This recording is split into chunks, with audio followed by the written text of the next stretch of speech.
नमस्कार, मैं डॉक्टर मानक जैन, सह आचार्य इतिहास विभाग एसपीसी राजकीय महाविद्यालय अजमेर। आज हम बीए पाठ प्रथम के द्वितीय प्रश्न पत्र का अध्ययन करेंगे और इसमें हम ये देखेंगे कि भारतीय इतिहास में केंद्रीय शक्ति का पुनरुत्थान कैसे हुआ और गुप्त साम्राज्य का भारतीय इतिहास में क्या रोल है। भारतीय इतिहास में गुप्त वंश का शासन अत्यंत महत्वपूर्ण माना जाता है। अनेक विद्वानों ने इस वंश के शासन को भारतीय पुनर्जागरण या स्वर्णयुग माना है। गुप्त शासकों ने मौर्यों के पश्चात सातवाहनों, कुषाणों के अतिरिक्त पुनः भारत में राजनीतिक एकता स्थापित करने का प्रयास किया, प्रशासनिक व्यवस्था लागू की और कला, धर्म, साहित्य, शिक्षा और ज्ञान विज्ञान को प्राश्रय दिया। गुप्त साम्राज्य केवल विजयों और प्रशासनिक निपुणता पर आधारित नहीं था, इसकी महानता उसके समग्र दृष्टिकोण में निहित है।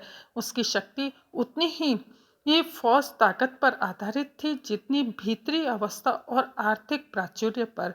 इसकी जीवनी शक्ति का रस प्राचीन परंपरा और जातीय स्मृति की जड़ों में सींचा गया था, जिसे उन्होंने कायम रखा, पुनर्व्याख्या की और भरपूर बनाया।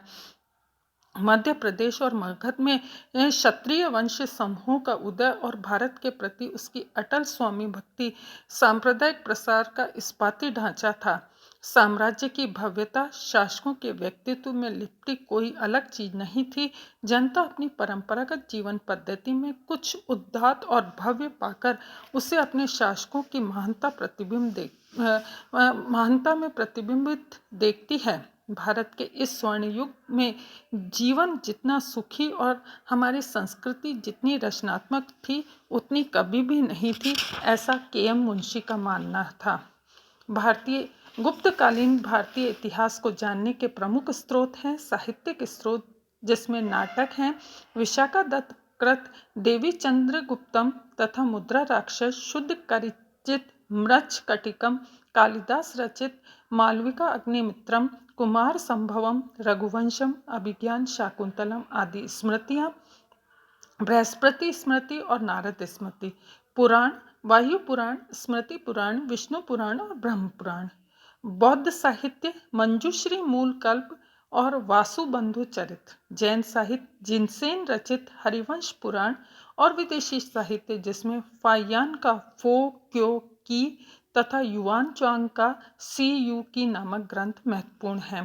पुरातात्विक स्रोत प्रशस्ति एवं अभिलेख, समुद्रगुप्त के प्रयाग एवं ऐरण अभिलेख, चंद्रगुप्त द्वितीय का महरौली स्तंभ लेख तथा उदयगिरी गुहा अभिलेख, कुमारगुप्त प्रथम का मंदसौर लेख, गढ़वा शिलालेख, बिलसड स्तंभ लेख, स्कंदगुप्त की जूनागढ़ प्रशस्ति और भीस्तरी स्तंभ लेख प्रमुख हैं।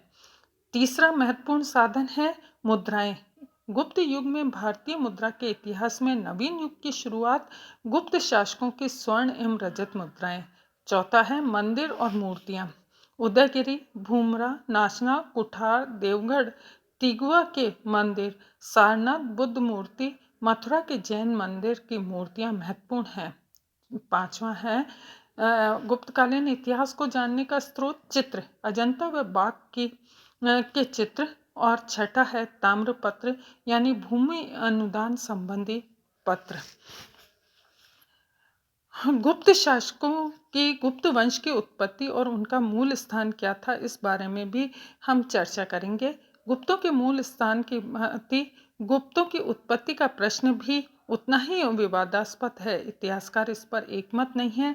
एलन, डॉक्टर जायसवाल, डॉक्टर बीजी गोखले जैसे विद्वान गुप्तों को शुद्ध प्रमाणित करने का प्रयास करते हैं।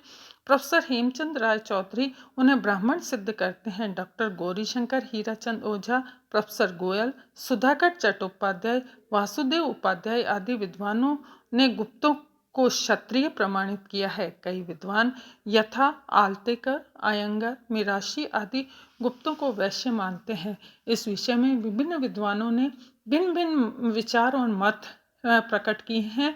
अतः यह कहना संभव नहीं है कि गुप्त किस जाति के थे, परंतु यह निश्चित पूर्वक कहा जा सकता है कि किसी एक वर्ण के रहे हों या उनकी सामाजिक हैसियत कैसी भी रही हो, और वे तात्कालिक स्थितियों में साम्राज्य निर्माण में असफल हुए, जो उनके नेतृत्व करने की क्षमता, शासन करने की योग्यता और अधिकारिता को स्वतः सिद्ध करते हैं। गुप्त शासक कौन कौन से थे?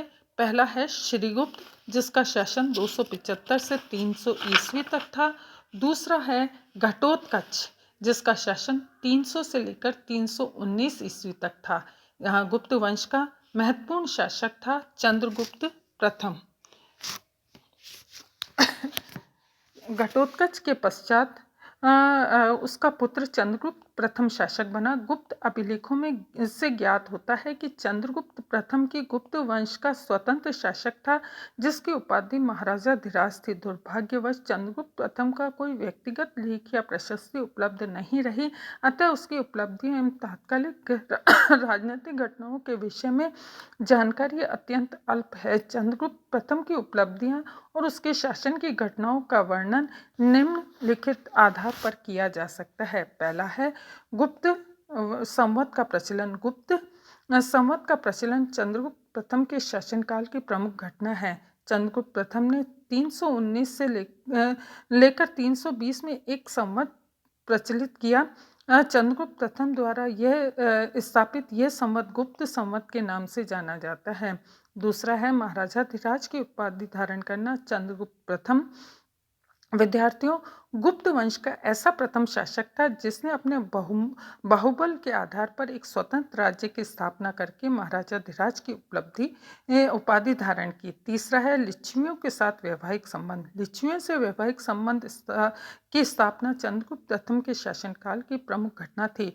चंद्रगुप्त प्रथम ने अपनी राजनीतिक स्थिति सुदृढ़ करने के लिए लिच्छवी वंश की राजकुमारी महादेवी कुमार देवी से विवाह किया था। चंद्रगुप्त के लिच्छवियों से वैवाहिक संबंध की जानकारी उसके सिक्कों से होती है।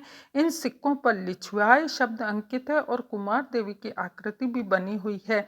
इस वैवाहिक संबंध की पुष्टि समुद्रगुप्त की प्रयाग प्रशस्ति से होती है, जिसमें समुद्रगुप्त ने महाराजा धीराज श्री चंद्रगुप्त व महादेवी कुमार देवी से उत्पन्न बताया है। तीसरा है समुद्रगुप्त का उत्तराधिकारी के रूप में चयन। सामान्यतः किसी भी शासक की मृत्यु के पश्चात ही उत्तराधिकारी शासक बनता है, किंतु चंद्रगुप्त प्रथम ने अपने जीवन काल में समुद्रगुप्त को अपना उत्तराधिकारी नियुक्त कर दिया। अतः निश्चय ही समुद्रगुप्त का उत्तराधिकारी के रूप में निर्वाचन चंद्रगुप्त प्रथम के शासनकाल की मुख्य घटना थी। राज्य विस्तार। चंद्रगुप्त प्रथम ही गुप्त वंश का प्रथम स्वतंत्र शासक था। कुमार देवी से विवाह करने के बाद विद्यार्थियों लिच्छवियों का वैशाली का राज्य उसे प्राप्त हो गया। पुराणों व प्रयाग प्रशस्ति में चंद्रगुप्त प्रथम के राज्य विस्तार के विषय में प्रकाश पड़ता है। उपयुक्त स्रोतों से ज्ञात होता है कि चंद्रगुप्त का राज्य पश्चिम में प्रयाग जनपद से लेकर पूर्व में मगध तथा बंगाल के कुछ भागों तथा दक्षिण में मध्य प्रदेश के दक्षिणी पूर्वी भाग तक विकसित था। आगे हम देखेंगे समुद्रगुप्त। इति नमस्कार।